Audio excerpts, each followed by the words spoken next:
the Lord. No wahala, I get the money for us. All my prayers answer, I go celebrate and dance. Yeah, woman. Yeah, woman. Yeah, woman. Yeah, woman. Yeah, woman. Yeah, woman. Yeah, woman. Yeah, woman.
Ladies and gentlemen, welcome to the Woman Takeover Wednesday show.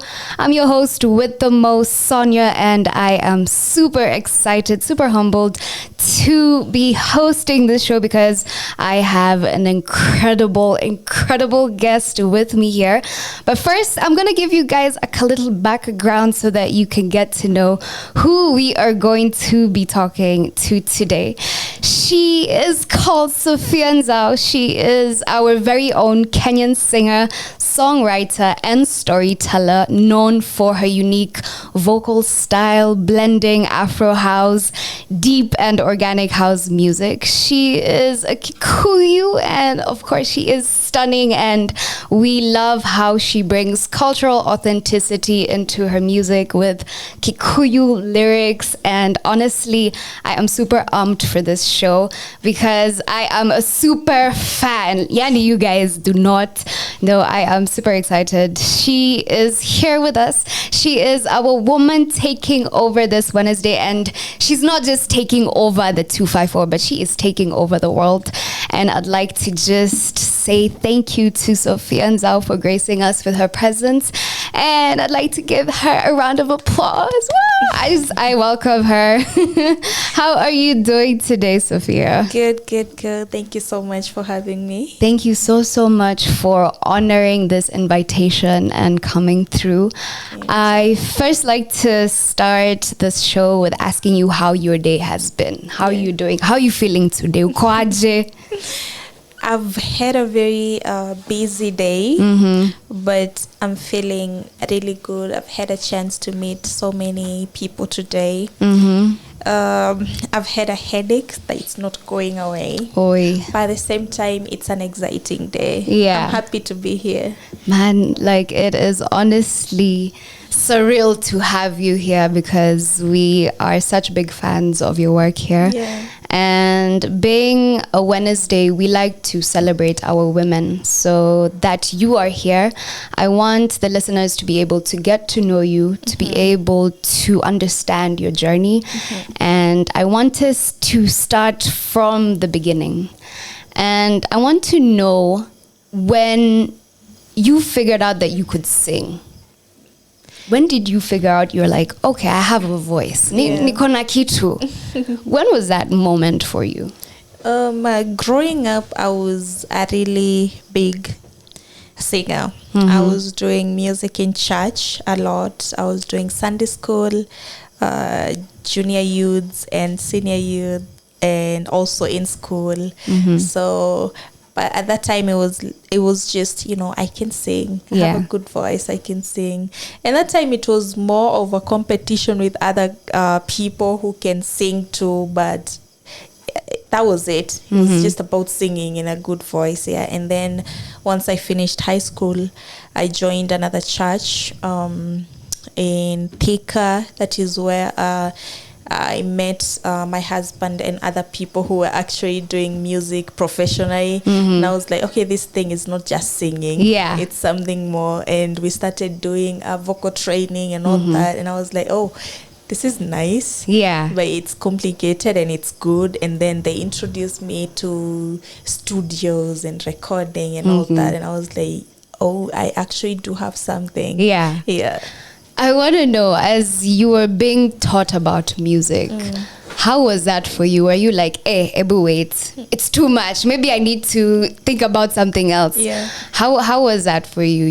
Because yes, you are starting to learn how to sing, but then there's this whole aspect behind it where you have to train. There's vocal training. You also have to work with other people around you. You also have to know your vocal range. Are you a soprano? Are you an alto? Yeah. How was that for you? It was exciting because at that time we were doing it for the praise and worship team that I was in. And it was exciting because I really loved serving in church. Yeah. So it was exciting to just learn about music. And then once I got to know about the studios and recording music, it was also nice. It was cool. But I wasn't doing it like, oh, I want to do this as a career. Yeah. I didn't think, from growing up, we grew up knowing that these are not actually careers. These are things you do as hobbies. Yeah. And all that. So even at that time, it was just a hobby. But then seeing other people taking it serious, I was like, okay, maybe there's something, but at the same time, I'm not believing in it that much. I'm leaving room for other things, other serious things. Yeah. So but then afterwards, I was like, okay, my husband is really pushing into it. That time we were just friends, so he was really pushing into it, and he believed in music, and he's doing it full time. And I'm like, let me first see where he gets with it. Yeah. And then maybe I can join in, but let's just do some trial and error with him. Yeah. That is incredible because here you are, you meet somebody, and I want to know first, nani alikatia nani? Alikuwa nakukatia nasema, ebu come, I have this beat. Yeah. No, actually I met my husband in the studio. Yeah. And I was looking for a church that's not judging people with how they look. I was going to a church where I couldn't even wear bracelets.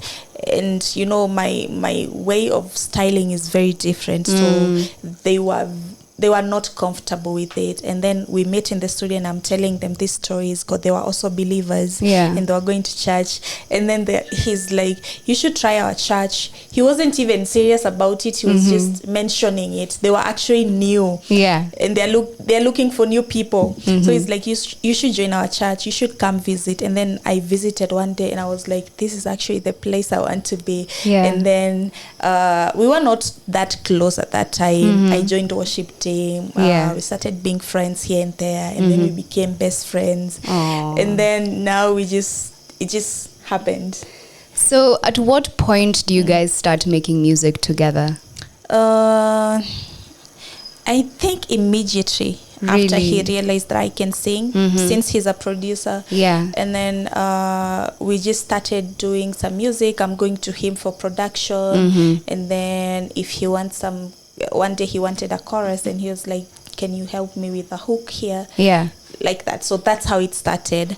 Until now we started dating and we are doing life together, and we were like, okay, let's do this like seriously. Actually, it just happened. We didn't plan for anything. It's just flowed. First song you wrote. Do you remember it? Yeah, it was my mom's. It was your mom's? It was my mom's. I do remember it. That is incredible. How does it go like? Oh God. Let me just sing it because I remembered it this year and I was like, this song was bad. And I remember singing it to my mom and she was so happy. Really? I'm even wondering, can Sofiya and Nzau make a bad song? It was a bad song, honestly. It was bad. Okay, let me just sing it. I know my husband is going to make fun of With a scare. Oh God. Okay. Oh God. Okay, let me try to remember. Okay. Mama, let me take this moment to say thanks. Come on. Please stop laughing. Audience. Mama, let me take this moment to say thanks for every time. I don't remember the second line. For every time that you have, I don't remember it, but it was something like that. Yeah. That's incredible. So here you are, you write your first song. And it's not in Kikuyu. It's in English. And I want to know, when did you guys come up with this brilliant, genius idea to now start singing in Kikuyu? Because that is where you guys just blew us away and we were like, wait, what? So one day when me and Jack, my husband, were just he had more experience in music than I did. So he's like, Sofiya, you would sound really good in Kikuyu. And I'm like, no, I don't want to be a Kikuyu artist. I'm not trying to be that. You know? And he's like, you will sound really good in Kikuyu. And he stops recording me. I go to him and he's like, no, if it's not in Kikuyu, I'm not recording it. Alikuwa amesema nimekata kama si Kikuyu. And then one day he's like, you know, I have this instrumental, I need a hook, and I want you to sing it in Kikuyu. And I do it in Kikuyu and it sounds amazing. And I'm like, there's actually something here. It's urban. It's not the traditional thing that I was thinking about when he was telling me that. So you were like, this is nice. I love it. We should do more of this. And then we started experimenting it in different genres, Afrobeat. And then when I got into Fiverr, I realized that DJs, Afro House DJs, Fiverr is an app that we use to sell music. Right? So DJs are actually using the vocals to do Afro House, and we were like, okay, let's do Afro House too, and Afro Tech, and that's how we started, and we were like, this is actually the path to take. Wow. That's incredible. So you guys were using Fiverr, the platform, to sell the vocals. What? For songwriting. Sasa, mlifikiriaje Fiverr? You know, we didn't have anything else we were doing. Yeah. He was doing production, I was doing songwriting, and this is our life. Yeah. And at that time, we were expecting our daughter. Yeah. So we were like, we need to make money. We need to move. We moved from Thika, and we were like, we are going to move to Thika Road and look for a bigger house, because now we're expecting a baby, and none of us have salo coming in end month, so we just had to look for ways to make money through what we have. And music is what we both had. So since he had already tried out Fiverr and it was working for him, he was like, let's do this together. And I started my own gigs for songwriting. But we had to go to the internet to look where he did that, looking at places where artists can make money through music. And there were all these apps. So that's how we found out about all these apps, the Fiverr, Air Gigs, Sound Better, Wow, that's incredible. Now, when it comes to songwriting, because you're brilliant. My gosh, I'm just in awe at how you write. Can you take us through your creative process? How do you write your songs? Do you freestyle or do you write? How is your creative process like? Okay, for Afro House, most of the time I freestyle. Afro House is easy to write. It doesn't need a lot of thinking and structure and all that. Unlike Afrobeat and pop, you need to... Afro House, you can actually miss a whole line and it's okay. And say something small or a chant and it's okay. But with Afrobeat, it has a structure, or pop has structure. So depending on what I'm writing on, but it's just easy. Most of the time me and my husband, we write together. He can't speak Kikuyu, but he understands Kikuyu. So anytime I need some help, he will be able to give it to me in production or anything. So most of the time, I don't think, very rare that I do songwriting sessions alone. Rare, so most of the time we do it together. Wow. That's incredible. So here you are, you're both hustling, and in comes your daughter, Huru. I want to know, how has it been being a mother? It's actually amazing. I'm actually surprised you know my daughter's name. How do you know my daughter's name? I did my research. Yeah, you did. So, Huru is very calm and very intelligent. When you tell... she's the easiest baby to work with. Like, you can just tell her, okay, mommy is recording, now you keep quiet, and she'll be quiet, and tell everyone in the room, shh, mommy is recording. Mommy is recording. And then once you finish, it's her turn now to do the same. She loves music. You know, when I was in the hospital, as I was giving birth, I had to take some orders from Fiverr, the jobs. And then I didn't want to stop taking them, because I'm like, I can't lose any jobs. It doesn't matter, I'm giving birth, but yes, I'll take the orders, give people 7 days. And then I think the 8th day we were in the studio with her on my lap, and I did a C-section. So I'm trying to balance my body and the baby and the mic, and we actually, we did. I don't think... To be honest, there is nothing we can't do. And I'm not just talking about women. I'm saying when you're determined, there's nothing you cannot do. Unless you want to give excuses to yourself, actually, not even to anybody else, but to yourself. It's possible, That's incredible. But also I have a really good nanny. She's called Esther. She's very nice. They love each other with Huru. And she's been with us for a very long time. I thank God for that blessing. So that has made things very easy, even to travel and do things. Right now they're together. So it's very easy. She's such a beautiful daughter. I saw her in the music video and I was like, oh my God, like, she's so cute. Right now she's so big. She's so big. How is it when you're watching her grow up? There is nothing that doesn't amaze you when you're looking at your child. Even them raising their hand like this, especially when you're like, you know, my baby raised their hands today.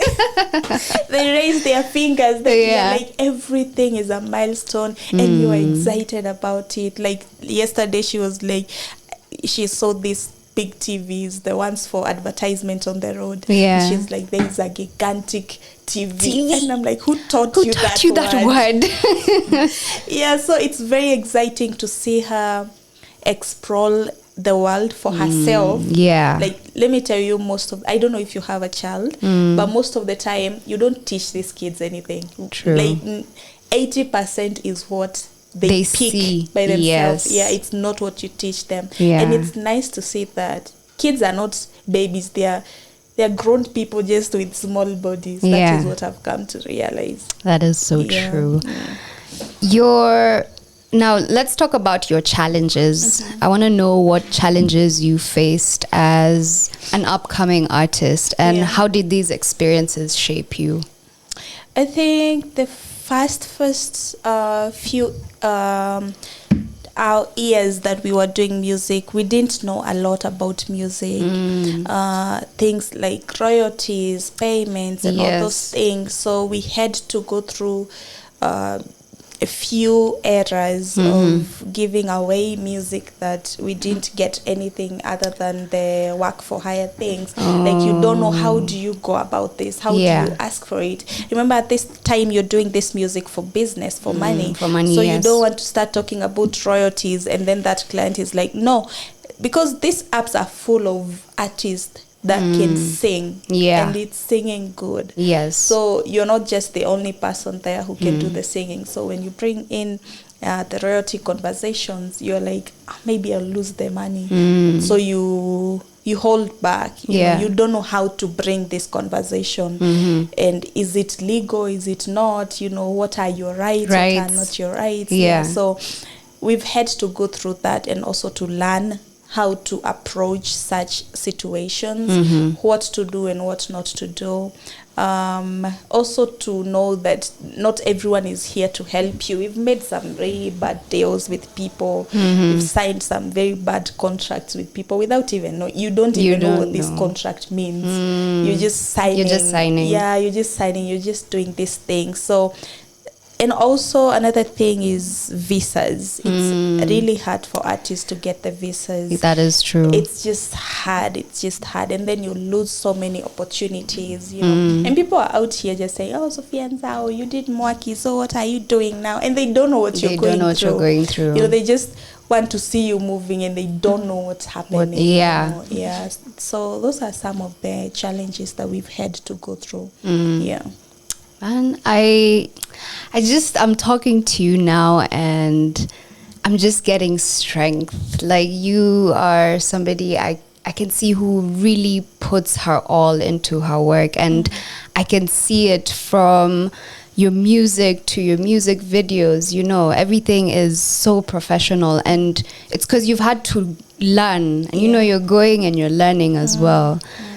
That must be so interesting, especially as a lady, you know, who's not knowing, and then now you're knowing. You know, it's incredible, and you are putting us as Kenyans out there in the world. And I don't know, do you sometimes sit down and you're like, "Ay, ni mimi," like you know?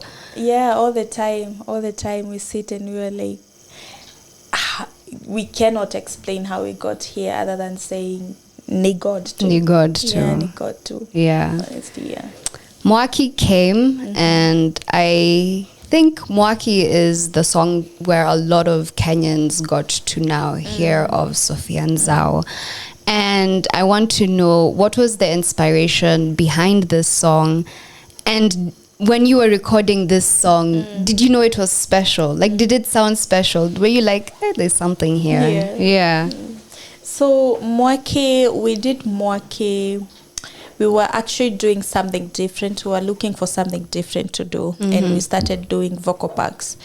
And we did 200 vocals. We wanted to sell them to some other companies that we had found that you can sell vocals to. And so once we did that, then they sold them to, or gave them to Splice. And then now that's where Zab got the vocal from. Yeah, so it was not a song that I was writing. That you were writing. Yeah, at that time I was just using any instrumental to fill in these 200 vocals. So, but now before Zab, there were so many people who had used that vocal. That vocal. Yeah, so many. And everyone was coming, hey, I used one of your vocals from Splice. Can you translate it? I had translated that song so many times. I was bored of it. Before Zab came, I was just bored. And then Zab is here and he's like, I did a song with one of your vocals, and I'm telling my husband, I know it's Mwaki. Actually, at that time we were like, what is it with this vocal? Because we need to make more of this. What is it with this vocal? And he comes, and a few days later after that conversation, the song is all over the place. Yeah. But the inspiration from that was just, you know, cultural stories. You know, there are so many stories about how, I took my boyfriend home, and then my parents were not happy with him, or my sister or something like, or the woman is taken to the husband's place, and they're not happy. So most of my song, I write them, I draw my inspirations from cultural and traditional stories and experiences, mine and other people's. It's very incredible, I'd say, how you and your husband were making music and you were uploading it online and selling it. And I'm sure there are a lot of artists or upcoming artists who are starting music and they don't know where to start. They don't even know the business aspect behind it.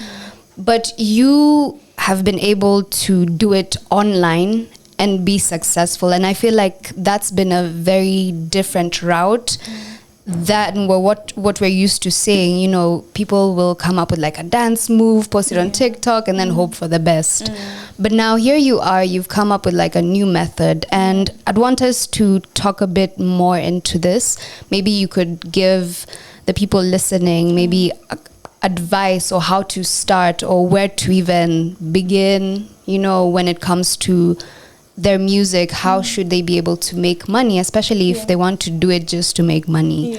Where do they start? How do they go about it? So I'll be honest, like, it was hard work and I'll give credit to my husband, because he used to go online on Google and be like, where can I sell music? Like, literally that.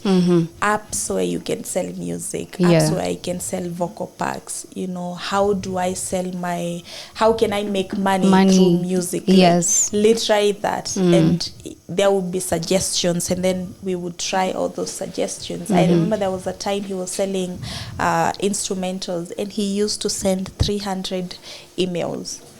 Every day. And he would call me and say, hey, I sent 300 emails today. And I'm like, that's amazing. And for a few days, there won't be any replies, you know, but he did the job. We had to do the work. There are so many apps. Actually, one of my friends that we introduced to Fiverr is actually making more money, not in Fiverr, but from another app that he actually found out himself. Just Googling. Google has everything. I'll tell people that it has everything. Whatever talent you have, you go and you ask, how can I make money out of this? You will find ideas. You will find them there. It's incredible. How did you guys not quit? Because, you know, for a lot of people, they'll give up. You're sending 300 emails. By that time, even nobody has gotten back to you. What kept you guys going? I think I'll say we had nothing else we are doing, and we have moved from Thika, a house that he was paying 6,000, and then we move in, and I tell him I don't want to live in Thika. I want to raise my child someplace else and not here. And we moved to Kenyatta Road, and then we are at a house that we are supposed to pay 16,000, and none of us has any. There's no job. Money. Exactly. So we had no room for giving up. We had no room. And I'll be honest, we are very prayerful people, and we were just telling God, we are making this decision out of faith, and we want you to bless our faith, because we are not turning back, and we are doing music. We don't know how, but you just show us how. But we are moving, and this is what you've given us. You know, you gave us these talents. So what are we to do with them? And we would research and do all these things and try. But I'll be honest, the vocal pack thing, that was actually birthed from prayers. We were just praying, and I told my husband, we should do this. Yeah. We are supposed to do this. And we try it out. And I tell him, out of these 200 vocals, one of them is going to hit. At least one is going to hit. Yeah. And I remember there was a time we were praying, and we were just praying to God and telling him, that time we had moved to a 30,000 rent house. Yeah. And I told God, now what you're going to do is just give us one song every day. Just one song. And it happened. Wow. We started having so many orders that we cannot even, it's overwhelming. Yeah. You know, but it's faith and hard work, honestly. Faith and hard work. But there is no room. If you believe in something, you believe in something. Yeah. And it's yours. You don't have to listen to your parents who are telling you, okay, you need to start looking for a job, or you need to do I believe in this thing. Yeah. I believe this thing is going to pay off. And so you just push hard. Wow. You just push hard, yeah. That's incredible. I'm sure a lot of people want to know how it is working with your husband. Yeah. Do you guys disagree? Like, how is it, you know, when there's ups and downs and, you know, you guys have to finish a song and maybe one person's not feeling this vibe and this person wants to, you know, so how are those dynamics? You know, it's not, I'll tell people it's not easy. Working with your spouse is not easy, because the days that you're not okay with each other, there is no work that is going to happen. That is true. Because there's bad vibes, and we are writing songs, and then there's bad vibes. You try singing, and then when I say I don't like that, he's going to relate it to the other fight that we had, or I'm going to do it. So it's just chaos. So we had to learn to work together. We had to learn to separate work from a relationship, and to know that, okay, we are not okay, but we have to sit down before. If we are not okay, we have to sit down before and say we are not okay, but we need to do this. Yes. So are you in a space where you can work right now with me? Yeah. If it's a yes. There are days that I have to say, today I want to write on my own, because I'm not feeling like I can write with you right now, or him saying, okay, I cannot do this right now. I'm so mad at that. We had to learn how to work together, how to get the work done, and also do a relationship, raise our kid. But we had to learn. But we had so many mistakes. But at the same time, I can confidently say that right now we have hacked working together, even when we are mad. Like, we know the limits, the spaces when someone needs space, when we cannot work together at all, when we can try, and when to give up on it. But it's been a wonderful experience, especially right now, to have someone who is fighting for the same vision that I'm fighting for. Nice. I want to know when that big break came for you guys, where you're like, wow, like life has really changed for us. For the best, for the better. I want to know when that moment was, followed that by which one was your first country to go to and perform. Okay, so our big break was Moake, during the time of Moake. But then afterwards we realized it's actually another start of something new. It's not, hey, now flowers every day. No, it's actually something new. Now you have to learn new lessons again. It's an upgrade. It's like going to the next class. Yes, you've upgraded, but at the same time it's tougher now. It's tougher now. So my first performance outside of the country was South Africa. The Ultra. That was my first performance. I actually have it in my questions. How was it? It was amazing. It was amazing. It was during the heat, so I didn't have time to it's Ultra. I just had time to we're moving, we're going. But it was very amazing. It was amazing to perform with Major League. It was so much fun, and the people were excited. It must have been incredible, right? It was the first time I'm standing on top of a stage. I'm like, am I going to fall off? Where am I, on top of the DJ's deck, or where am I? I don't even know, and I don't have time to figure out. But it was fun. was so much fun. Do you enjoy performing? Is Yeah. that something you look forward to, or you get nervous and you're like, hey, wait? Yeah, I get nervous, especially right before I get on stage. Yeah. But like 5 minutes but the moment they're like, Sofiya and Nzau, everybody, it just gets lost. And I'm like, I'm performing. You can perform for 30 minutes and you're like, that was like 2 minutes. Yeah. Because it's busy, it's from song to song, going. Yeah, it's not as hectic as it looks. Yeah. Man. Yo, you're just honestly putting us out there. And I want to know now that you're singing in Kikuyu, what are Kenyans saying? Are they welcoming you? Are they enjoying your music? How is the reception? People are actually really proud and happy. Yeah. And I'm happy that they feel like this is not just for me. This is for the country. Yeah. This is for the culture. Yes. This is for the continent, actually. You know, it's not just for us. This is us saying that this is Africa. Yeah. You know, and I'm happy that we have people like Burna Boy and all these Nigerian artists representing us, and now we have a Kenyan representing us. So it's an opportunity for us as a country. Yeah, it is. I think it's very important because you are showing us how you can use your mother tongue and you can be accepted out there, you know, because here in the 254, no offense, but a lot of people don't even know their mother tongue. You know, it's something that I don't know what we need to do, but that you're bringing it and, you know, you're showcasing that your mother tongue, you know, your language, it's beautiful, it's important. I think that aspect is beautiful. Yeah. I think right now there is no limit to music, language, you know. There isn't. True. There isn't. It, as long as it's a good song. Yeah. It's a good song. It's a good song. What is a good song to you? How would you describe a good song?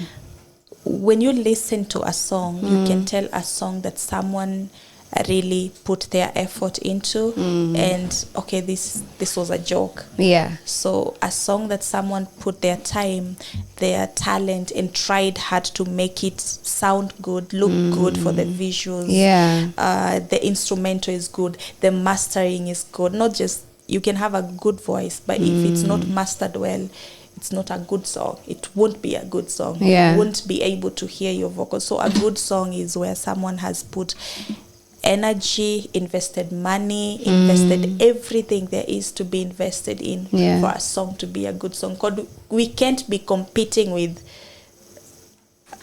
Rema, and we are not trying to meet the standard. Yeah, because we are competing with those people. That is true. Yeah. So you have to try to meet the standard. You have to put in the money. You have to pay the engineers. Yeah. You have to pay all these people. You have to look for them and pay for it. Yeah. For it to be a good song. So those are good songs. Yeah. That's incredible. You have to spend money to make money, they say, huh? Yeah. Sofiya, I love your style. I love your style. I don't know how to describe it because it's so different and unique and bold, but how would you describe your style?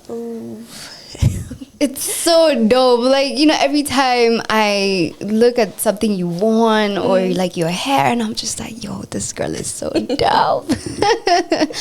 How would you describe your style? I'll say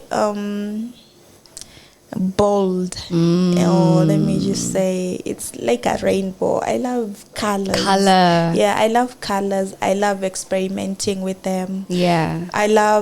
I don't know how to, I know I'm very chatty when we start talking, but when I'm in some spaces, I'm like, okay, so I let the colors that I'm wearing just speak for myself and say, okay, Sofiya is here, everybody. Because I can't get in a room and be like, I don't have that energy. You know, there are people who just get in and they are lively. I'm not those people. So when I get in the room, I let my hair and my clothes and my lipstick just say Sofiya is here. Yeah.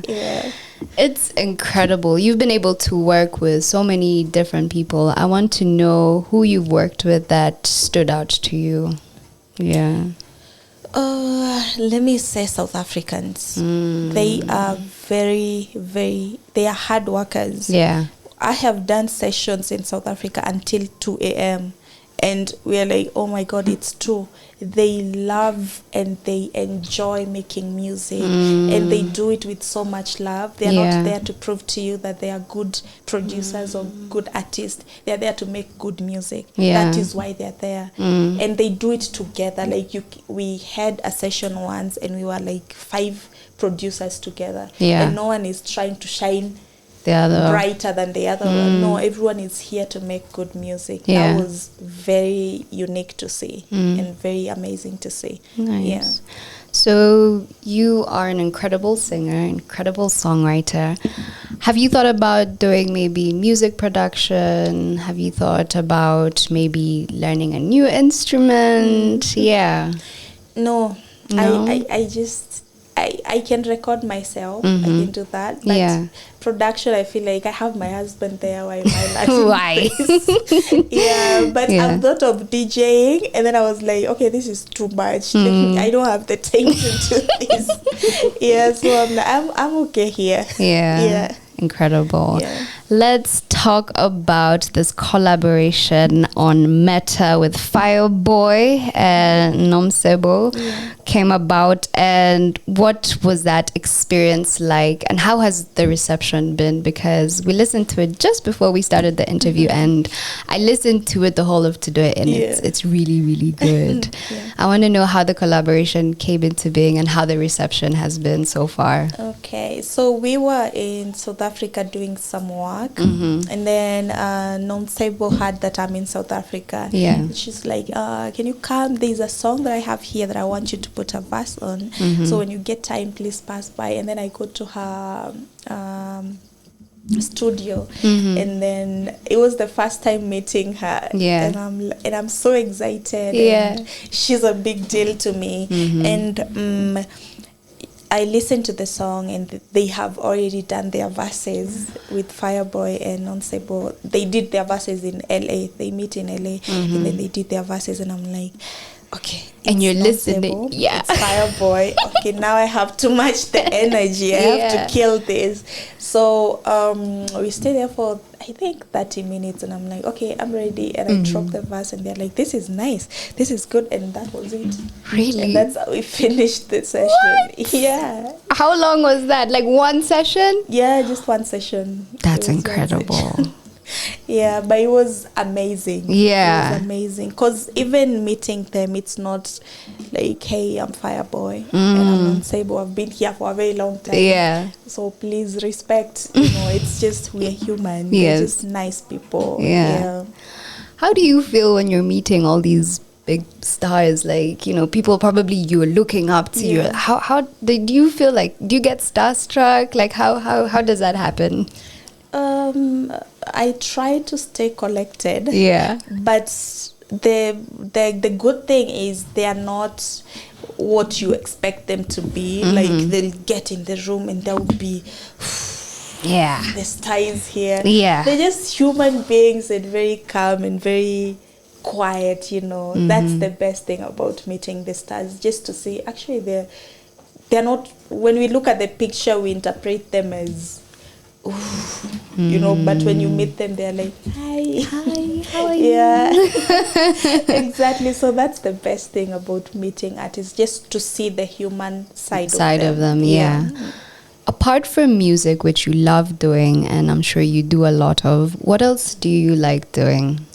I'm a mother. I love being a parent. And I also do something to do with women. That's why I was really excited. I don't know if it's you I was speaking to on Instagram. Yes, it was. And I was like, okay, I want to do this one. If it's about women, I want to do it. I'm really big on encouraging women, not from the feminist side but from the side where I feel like women need to know that we are not just mothers. We are not just here on this earth to just do the cooking and get married. Cleaning, and cleaning. You have dreams. I'm sure you. I'm big on telling people you have dreams. I'm sure you have a dream. I'm sure there's something you would love to try and do. And just look inside you and see what you love to do and voice it out. Tell it to your husband, your parents, even yourself, or even God. Just speak it out and work towards it. Not just,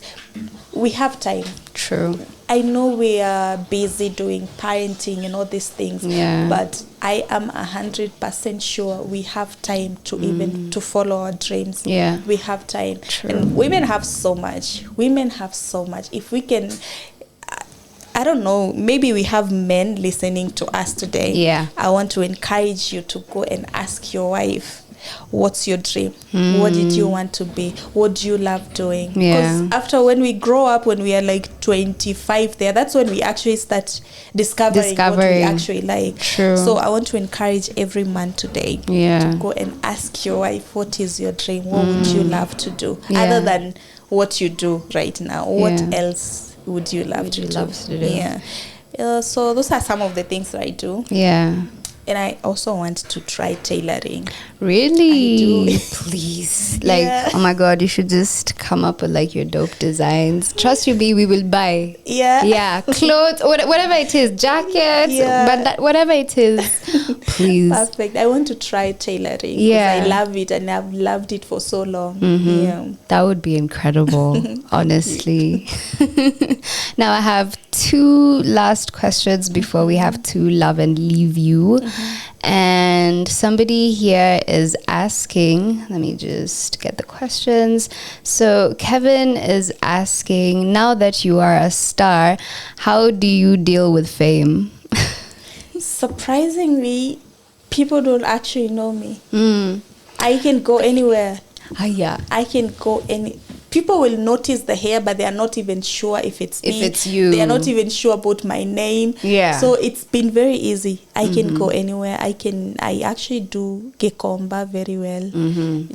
I just wrap my hair and I'm there, and no one knows me. Even in town, like no one knows me. So it's been very easy, and I hope it will stay.